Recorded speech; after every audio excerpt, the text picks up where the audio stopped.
absolutely huge. But of course, more games, more action to tune into. We're over by Tomato Temple. Look at it. All hail your tomato overlords.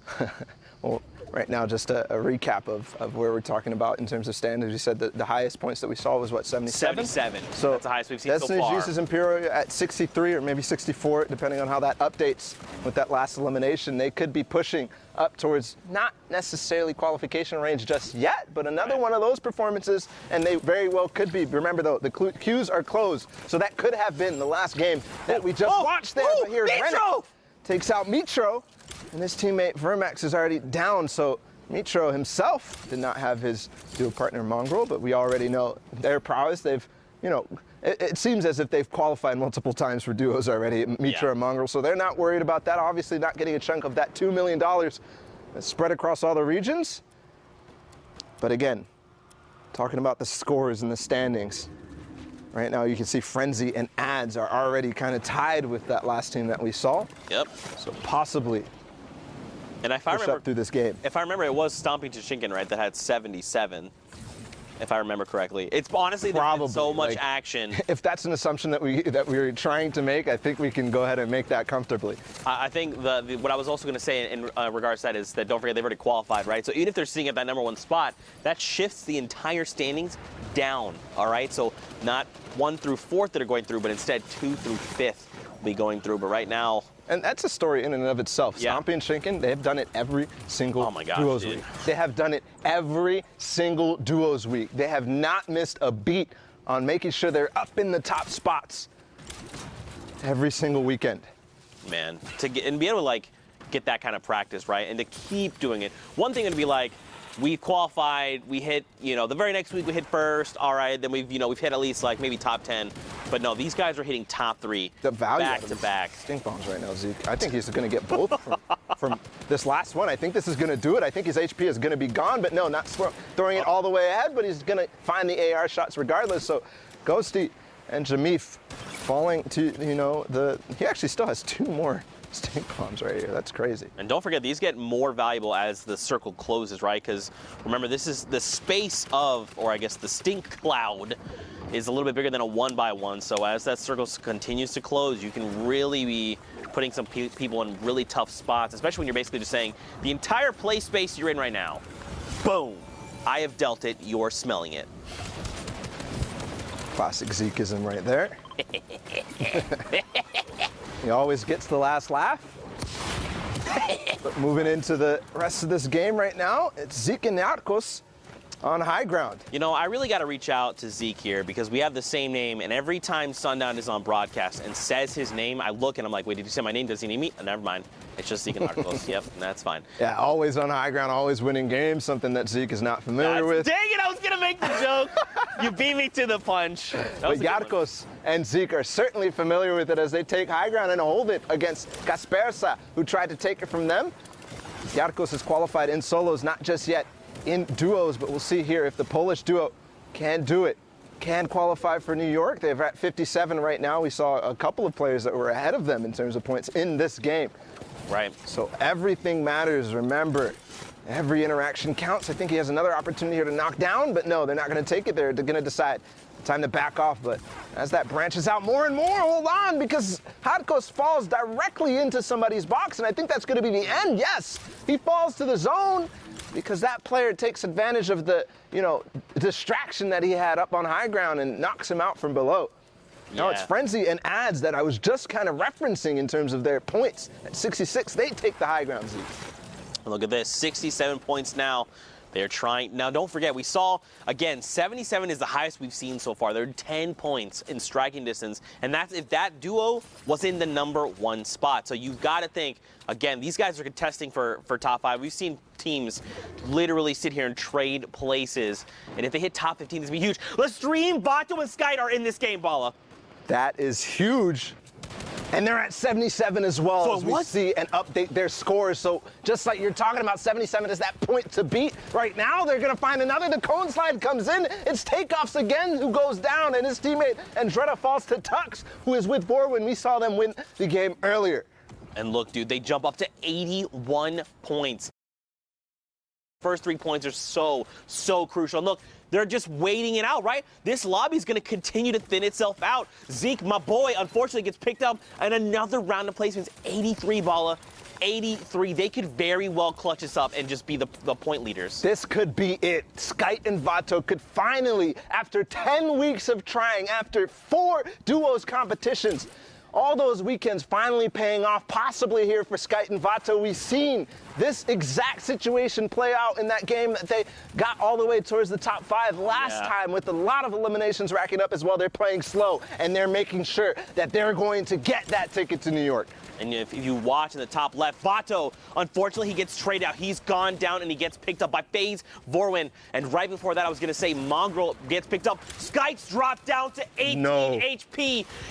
In his mind, he's probably thinking, this is his moment to shine in the sun, down to 8 HP. He has to make something happen. Even just hitting top 5 would make the difference right now, Balla. And I don't even think all these builds are his. You could see as soon as he got into the next box, he frantically makes... No! But it's Tux who took out Vato earlier. He uses the stink bomb at the opportune moment and takes out a few more. That's 7 eliminations total. Vorwin's still up, though, so he still has an opportunity to make this work.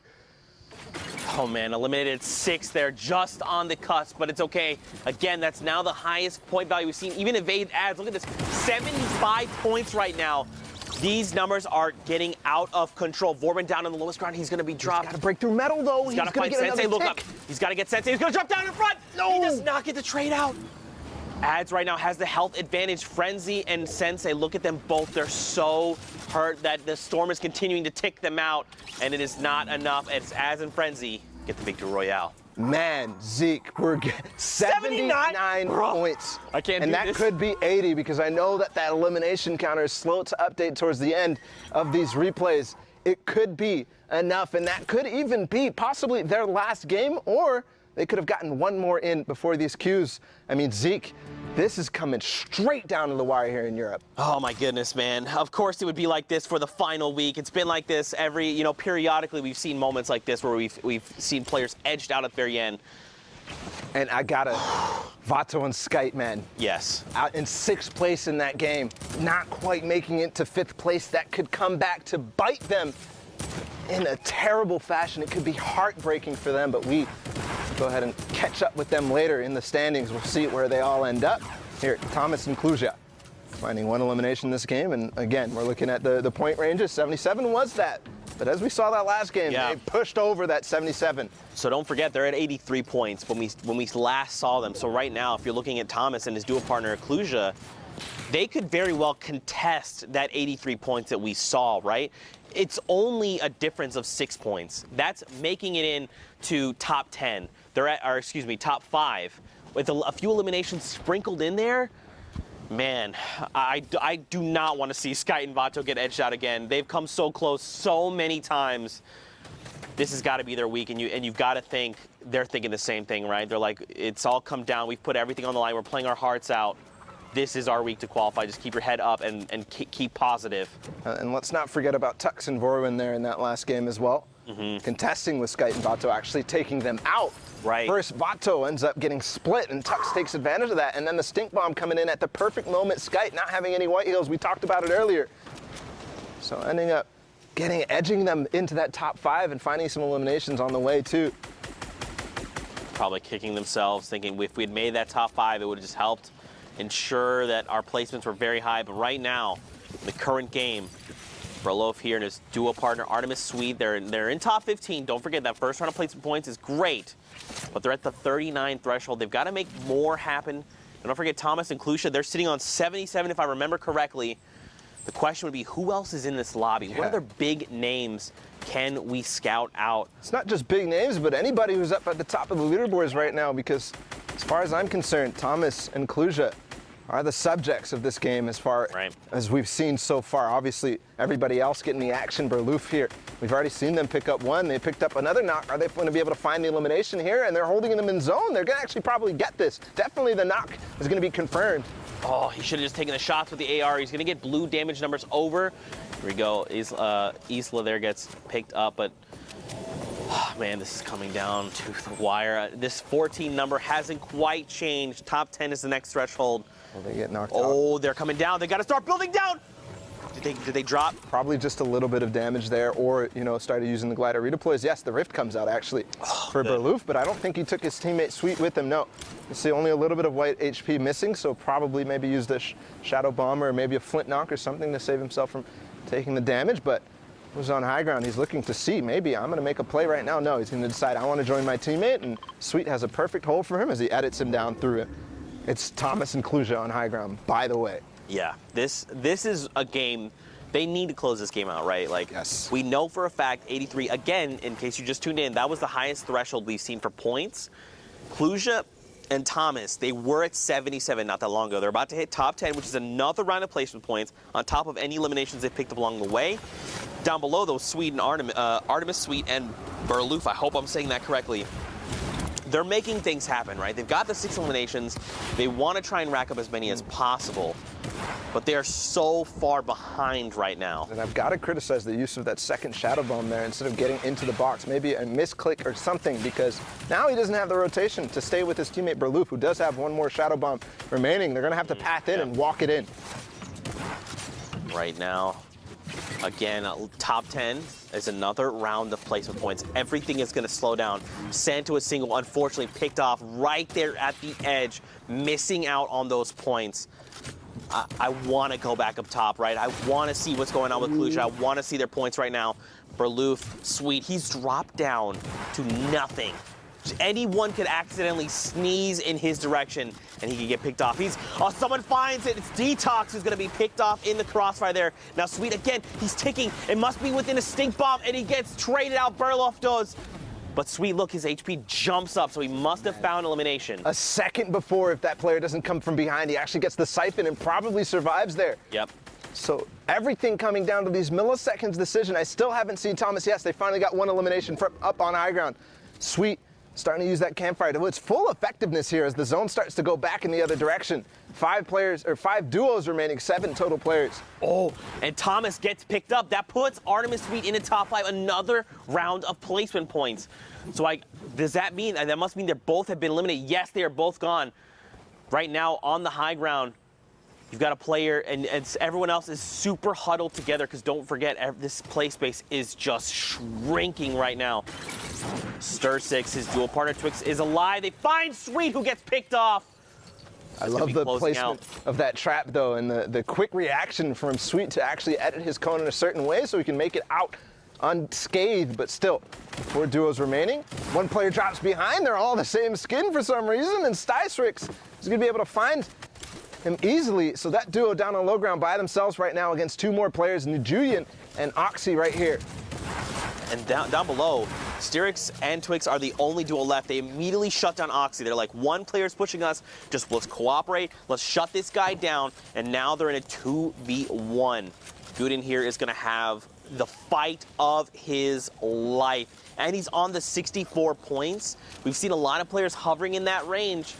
This could make the difference if he could find both of these eliminations and the victory royale. 5 points could make the difference. He gets cracked, Bala, down to 23, 13. Oh my God! Oh my God! That was the sickest Flint knock I've ever seen! That could have been the sickest Flint knock I've ever seen, because if he got that elimination and landed, he could have gotten the siphon and all of a sudden forced this into a 1v1 with HP advantage. But unfortunately going to go out into the zone, not able to control himself with the Flint knock. Just like Zeke here, a little bit of excitement there from that play. I'm melting in my chair. I'm just slowly sliding down. I'm trying to collect myself, Fortnite fan, but it's not working right now. Next game, 62 players, 34 duos, still sliding down. 85 points from Rojo and Wolfies? Okay, guys. All right, listen. So they were slowing down when we last took a look at the standings when I was up there with you, Zeke. They were slowing down. They fell out of that first place. They're starting to creep down to that 6th, that 7th. We were talking about whether their games have been played yet, but climbing back in a strong fashion here. They've got one more game, and at 85 points, if they make this a big one, they could break 100 and almost guarantee themselves a spot to New York. They have shifted gears, shifted mindset, and have said, we need to punch our tickets. We need to be on the stage of the World Cup Finals in New York City right now. They've got 3 eliminations between them. Don't forget, top 15 is the round of placement points. They are halfway there. They've got to play this smart. They've got to find these few eliminations, like this one player roaming around. Oh my God! Elite gets picked off, another elimination heading their way. And look at this, they're just looking to confirm eliminations, beam players as they can while being as safe as possible, because look at all the resources they've got available to them. Shadow bombs, chug splashes, the combat, minis, they've got it all. They're looking to make this, Bala. It's kind of crazy. I actually thought that he had an infantry rifle in his hands, but no, it's actually a heavy AR, which you don't see used too often anymore because of the effectiveness of that infantry rifle at long range. But you can't, you got to take what you get, and maybe he even prefers the heavy AR because it does have, you know, a bigger clip in it. Yeah. Not doing quite as much damage, but up in the top left right now, we're not only looking at the thresholds reaching top 25, but Mr. Savage goes down in this game. Not too consequential because he's already qualified for New York, but that's another hint that they're probably not going to be making it up there and taking those top 4 spots. That's right. Don't forget they've qualified, which means right now they're playing for money, which is great. So you got to think they're trying to find eliminations. Den Magic Pulse, by the way, someone tweeted at us. That means the magical sausage. You're welcome. The more you know. More shots coming out here from Ollie is cracked.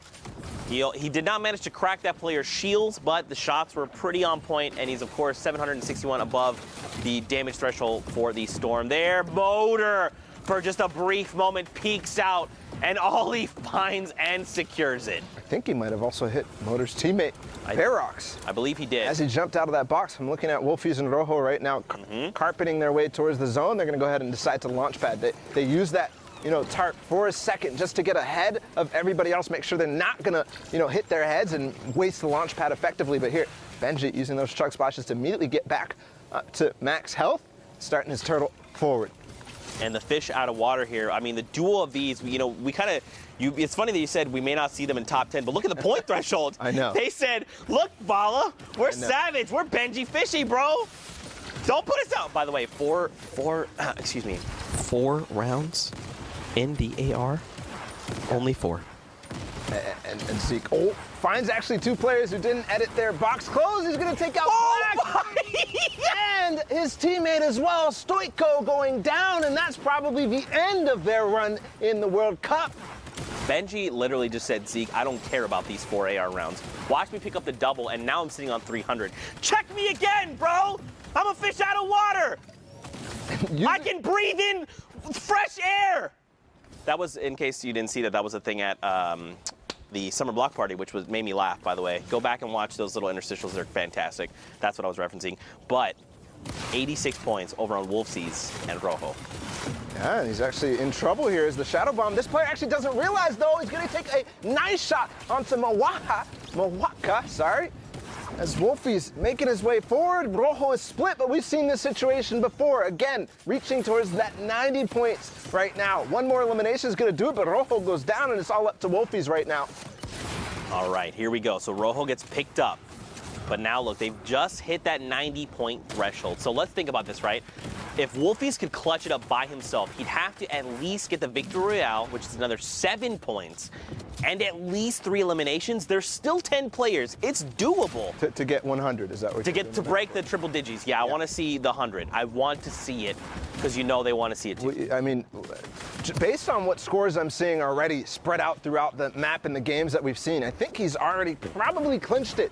But you know, he's thinking, I have to perform the best I have ever done here. I have to win this game if I want to make it, because I don't have high ground. I don't have a teammate.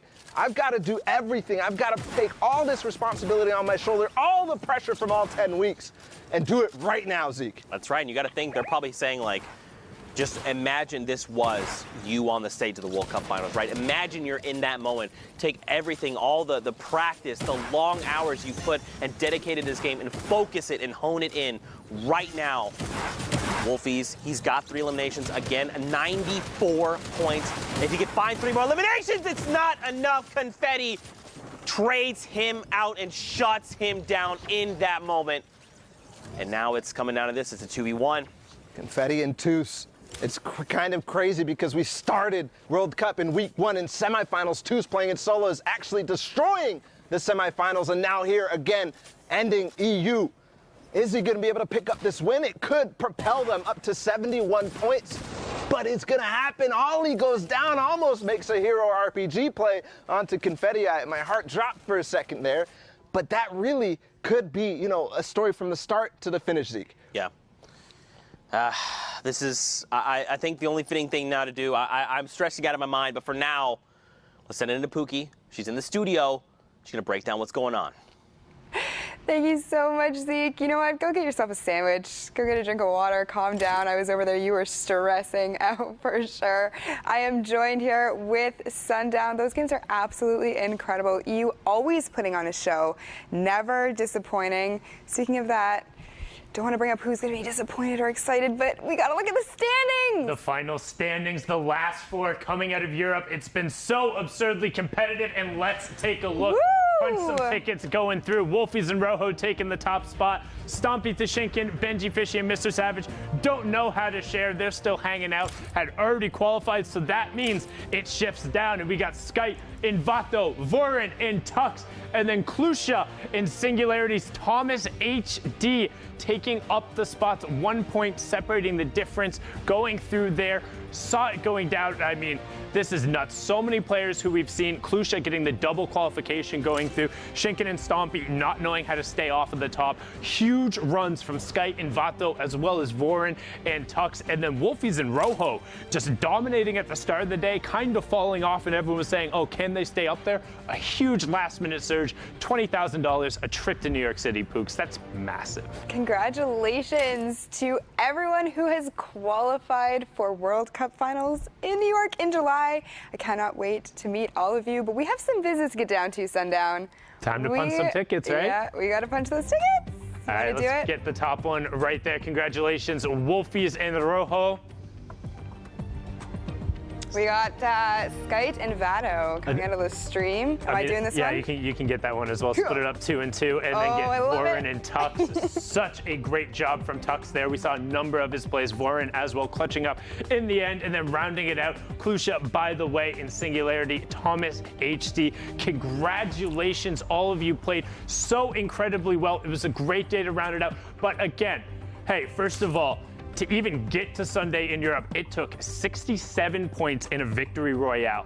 Like, if you were playing on Sunday, you're among the best of the best there, and just because your name isn't up here doesn't mean you're done. There's always going to be more to play for. There's always more there. And speaking of always more competitive Fortnite stuff, we recently actually just launched our own dedicated Twitter to all things competitive Fortnite. You know, let's just throw it on up there. Go ahead, give it a follow as well. It's twitter.com/FN competitive, and I mean, there's always a way to get involved. We're going to be highlighting plays, we'll be doing breakdowns, we'll be asking you who your favorite players are up there, so keep an eye on that. And then let's also see what is up on the social wall and what players had to say up there. Boom, right on up there, and then everyone saying welcome to Twitter on there. Let's go, people being excited about it, and look at that. I love the Sharks just slamming the like and the retweet button. Nice, I love that. Cutest graphic I've seen on this wall thus far. Can we just talk about Evade Orange's tweet for a second? The only Twitter I need. Could not have said it better myself. Well, he needs his own there to interact with it as well. That's but true. I mean, just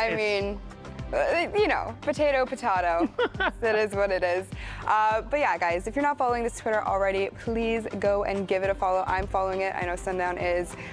Tweet to us on there. We'll be replying to stuff all day today. But you know what? I feel as though, you know, we've seen a lot of games coming out of Europe today. You know, we've seen a lot of people, you know, punch their tickets. Congratulations to everybody so far. I cannot personally wait to get into the next set of games. So before we do that, we are going to go to a quick break. Do not go anywhere, because when we come back, we'll have more Fortnite action. Let's fly out to the lobby. Let's fly out to the lobby. Let's fly out to the lobby to get your spots and nugs. Burgers from dirt to munch. Tacos Royale with crunch. Red juicy's a tasty treat for Lil Whip, Peely, and Pizza Pete. Let's fly your squad some noms. Let's fly down to the lobby to get your squad some love. What's up, Fortnite fam? Sundown here, and today we are going to talk about the Tactical Assault Rifle and its addition to competitive play. The Tactical Assault Rifle is probably one of the best additions to the game. It's a long-range weapon where you could save AR ammo if you have a drum gun. Small bullet you can find everywhere, so it's a good weapon. The Tactical AR is an uncommon, epic, and legendary weapon that utilizes light ammunition and has a high rate of fire. It does 22, 23, or 24 damage depending on rarity, has a pretty fast first shot accuracy timer, and a dope reloading animation. I mean, come on, just look at it. We've seen a lot of competitive players opt into using the Tactical Assault Rifle over the course of the Fortnite World Cup online open qualifiers. So let's hear from some of the players who qualified for the finals and get their thoughts on the TAC AR's addition to the game. It's really good, like really good. Once you get to endgame scenarios like 5th zone and beyond, it absolutely beams. It's very viable in meta right now. Everybody's been using it. I like it because you could actually sneak up on someone. It has this low sound, so it's hard to hear. It has its viability due to its first shot accuracy that can make it really strong, and the fall off damage isn't as strong as it was for the silent SMG, which got vaulted. I reckon the gun's awesome for endgame because if you've got height, that gun can really get a lot of eliminations because it's like a laser, and people endgame tend to have less HP than they would towards the early and mid game. So I think it's really strong in situations. Thanks for watching. What are your thoughts on the Tactical Assault Rifle, and when do you like to use it? Send us your opinions using the hashtag Fortnite World Cup, and I'll see you on the battle bus, or maybe on the high ground with a TAC AR.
Fortnite fam, did I beat you in rock, paper, scissors? Hashtag Fortnite World Cup. I probably did because I'm really good at it. It's the only thing I'm good at ever. But guys, we are knee deep in the World Cup finals. Qualifier here for duos. It is been unbelievable. The European action has not disappointed, but of course we're getting ready to hop into more games. Now what we're going to do is we're going to take a look at Oceania replays, because don't forget Oceania and Asia happened overnight. So we're going to also look at Asia replays as well. I guess I should have said both. And then we're going to take a live look into Brazil, see how things are going forward. On deck, let's get Pookie Face, let's get Sundown, let's get into these games. Thank you so much, Zeke. I'm joined here by the amazing Pookie Face, who has a great talent at ignoring high fives. Oh, my goodness. Wow, she literally looked right at the camera and then right at me, but as Zeke just said, Oceania and Asia wrapped up last night. I stayed up and watched some of the games. I know most people didn't, but they were incredible. The last spots were there, and let's hop in, give these guys a little coverage, and celebrate just how awesome at Fortnite they are. Now, a fun fact about both these guys, 7 matches played total. That was all they ended up running through. So they were able to get the maximum amount of points through each one of them, not needing all 10. And as we talked about, with the breakaway esports duo of Serpent and Hype, averaging a placement of 2.67 across those 7 games. That is ridiculous. That is extremely high. Do you know what other teams are sitting at in terms of averages like that?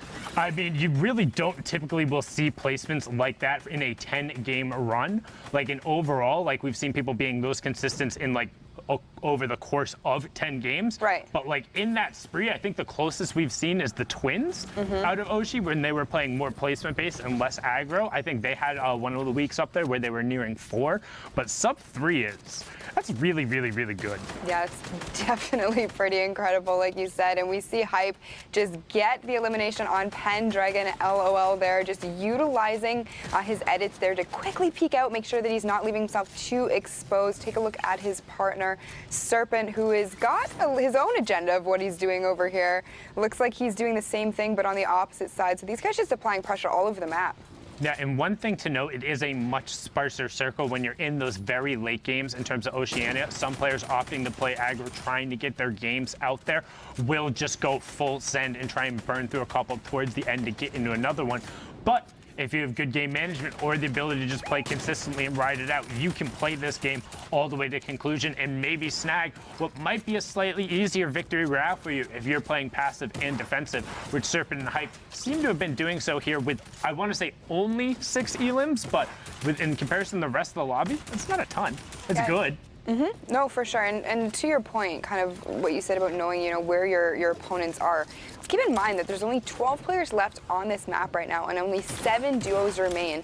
Make that 11 and 6. I spoke way too soon. Serpent secures another elimination there on Bray. But in terms of final circles, Sundown, this is not something that we see very often in these late games. No, and it makes for interesting play because people can be more calculated, but normally you don't get as much room to operate. So now all of a sudden, Zank being in this 1-by-1 by himself, if certain Hype want to go pinch him, they absolutely will. They know this is a 2v1. They know there's no one else here, but Zank is now trying to get whatever opportunity he can to free up shots, knowing that the next elim that goes down is the top 5, and every single point matters, even if not for qualification, then for the prize money, with the prize pool being doubled in weeks 9 and 10. Yeah, and Zank making that quick decision to just use the launch pad, kind of get out of there. He saw that there were players rushing at him, decided to go up, get the high ground, which does end up working out for him because he lays down a 35 and a 71 shot on opponents down below. Breaks a baller, which is going to be bad news for that player. He isn't going to have that additional protection anymore. But he is just trying to fire shots, methodically go through and see if he can actually get any kind of knocks or eliminations here to get that siphon, because he doesn't actually have any kind of healing, and he does take out Jimmy, so that is certainly going to help him for any kind of future eliminations or any kind of engagements here. Yeah, and it got him into the top 5, and Goobaz actually ended up going down as well, so just getting the tags on the end of the storm as rotation does go up the mountain, the verticality being the difference there.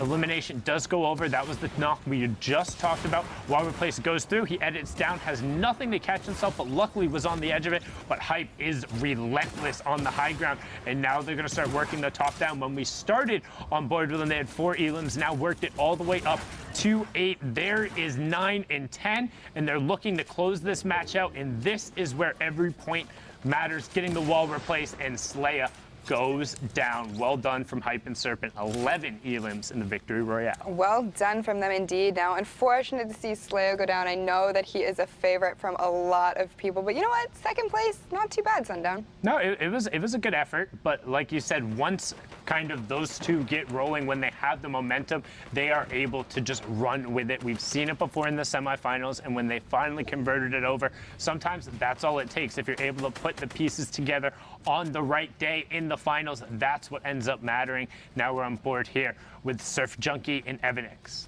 And take a look at their loadout they have right now. 2 Rift to Goes, 2 Shadow Bombs. I'd be interested to see if they've split the Shadow Bombs. Duos will typically do that.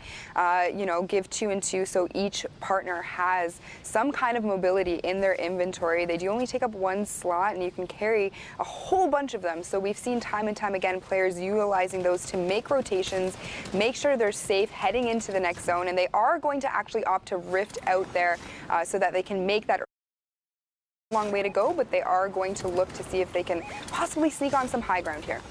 Yeah, the thing is there, well, it seems like it is a little bit of an early rift. If you look at the bottom right-hand corner, majority of the players were in their path in order to get to the rotation. So when you have 2 rifts and 2 extra shadow bombs as well as a ton of the shields, you can afford to be a little more aggro there, and they're actually able to now get priority on the zone and pick up an elim as well. But can they get the mats and then disengage out with whatever upgrades they so desire? Yeah, and Surf Junkie taking a lot of damage there, so he is going to have to really focus on getting healed up before they, you know, make the next rotation or before they take another engagement, because you certainly do not want your duo's partner going down or falling to anyone at this stage of the game. That certainly can spell disaster. But we are going to take a look here at Serpent and Hype. We saw a little bit of their gameplay in the last game. They look as though they're playing very, very well together today.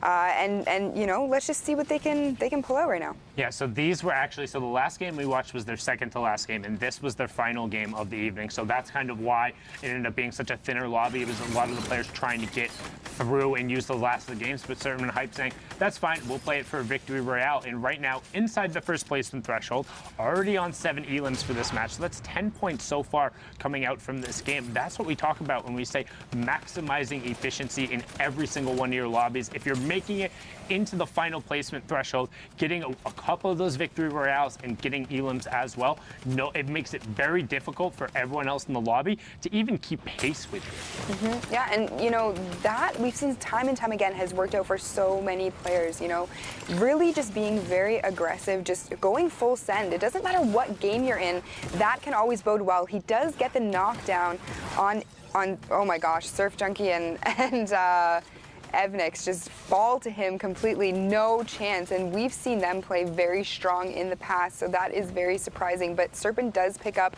the Rift to go and 2 extra Shadow Bombs, so now the tables have turned, Sundown. He has got all of the mobility he needs. They just have so much control over this lobby now with the high ground. They can see nobody else is even remotely close to it. There's the far side of the lobby. You will see Lunar and Alpha trying to put some shots on it. Prince Charming comes sailing in, but there was a Shadow Bomb directly in the box behind it. I don't know if Alpha realized that. Gets high ground taken away from him second. Boxed in, no traps coming out. Does finally put one down, and Kaiser can't avoid the damage there. 15 health on it. Needs to throw the Chug Splash at his feet or get the edit out. One of the two has to happen very shortly. 15 HP, was able to get back up to the high ground. Is going to opt to just pop the minis and then go for the Chug Splashes. Yeah, I mean, at that point, it wouldn't have really mattered too much what he chose to do, because you are only getting 20 HP effectively from those Chug Splashes for each one that you throw down. He did wait for his partner to join him, though, because there is that area of effect with the Chug Splashes. You get 20 health, your teammate gets 20 health, so not everybody gets 20 health. Well, that's tend to be why you see it more run in duos, but also just love having shields all over the place. But now Serpent and Hype going aggro, and we've seen it putting the dual combat shotguns to work, focusing on that with the loadout and making sure they're shooting together. But right now, Serpent has been chipped out a little bit. However, they're into the top 10 in terms of the team. So 5 placement points been picked up so far, and look at that. Prince Charming gets taken down. No fairy tale ending for you there. It's just back to the lobby. And considering this is the last match, that's the end of your World Cup run, as Serpent and Hype able to clean that up. There's another one going over, up to 12, and all the resources from it. And they saw that Shadow Form player. Look at him just running. What is happening? Sundown. He was just, you know what? I think at that point he was just trying to do whatever he could to stay alive. Unfortunately, Hype and Serpent met him there, but Serpent does actually go down, and he is going to fall to the storm. It is going to be completely up to Hype now to carry the rest of this game. Each of them having 7 eliminations, sitting at 125 points. Do you think he's going to be able to pull out the victory royale? We're going to have to find out. Now, they are on the 14 Eams, has the proximity launcher. That's 70 on both of them right there. Will get the AoE, gets the 70 again, so he knows that player is on 40. Drops down to Ices, catches himself with the waterfall as he drops. Will pick that up. Siphon comes over too. Will he be able to get enough mats? He's sitting on 3, 2, now out of materials. It's a 2v2, v1, v1. Edit comes out. Needs to pick up this Elam. Storm isn't his favorite player. Covers himself with metal. Edit goes forward. Uncle Andy, say goodnight. Nothing left for you there. Hype finds the shot right there. Gets a good 80+ tick. Can he find another one as he's trying to do all of the work by himself right now? Serpent's been taken down. He's sitting on 9 Elam's getting some help from the high ground. 73 with the first shot. Getting walled out. Needs to find a way back in the zone, and he does. Lupius goes down 1, 2. Can he find the third? Needs to get the conversion over, and he does. Lupius goes down. It's a 2v1. Can he find it? Oh, no. Alpha Barbucks cleans it up, but second place and 15+ Elims coming out from that good effort from Lunar and Barbucks. But Hype and Serpent showing why they got that top spot. It was